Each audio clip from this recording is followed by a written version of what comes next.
Right, break news చూస్తున్నాం. ఇందిరమ్మ ఇల్లు రాలేదని రోడ్డుపై బాధితుడు నిరసన చేపట్టాడు. నల్గొండ జిల్లా మర్రిగూడ మండలం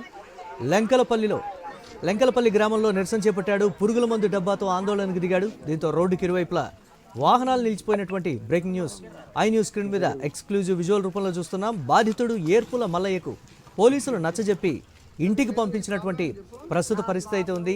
ఇందిరమ్మ ఇల్లు తనకు రాలేదని తీవ్ర మనోవేదన చెందినటువంటి మల్లయ్య దీనికి సంబంధించి పురుగుల మందు డబ్బాతో ఆత్మహత్య చేసుకుంటాను అనేటువంటి మాటైతే చెప్పాడు. ఈ నేపథ్యంలో అధికారులు అలర్ట్ అయ్యారు. పోలీసులు అక్కడికి చేరుకొని హుటాహుటిన మల్లయ్యకు నచ్చచెప్పి అక్కడి నుంచి పంపించేటువంటి ప్రయత్నం అయితే చేశారు.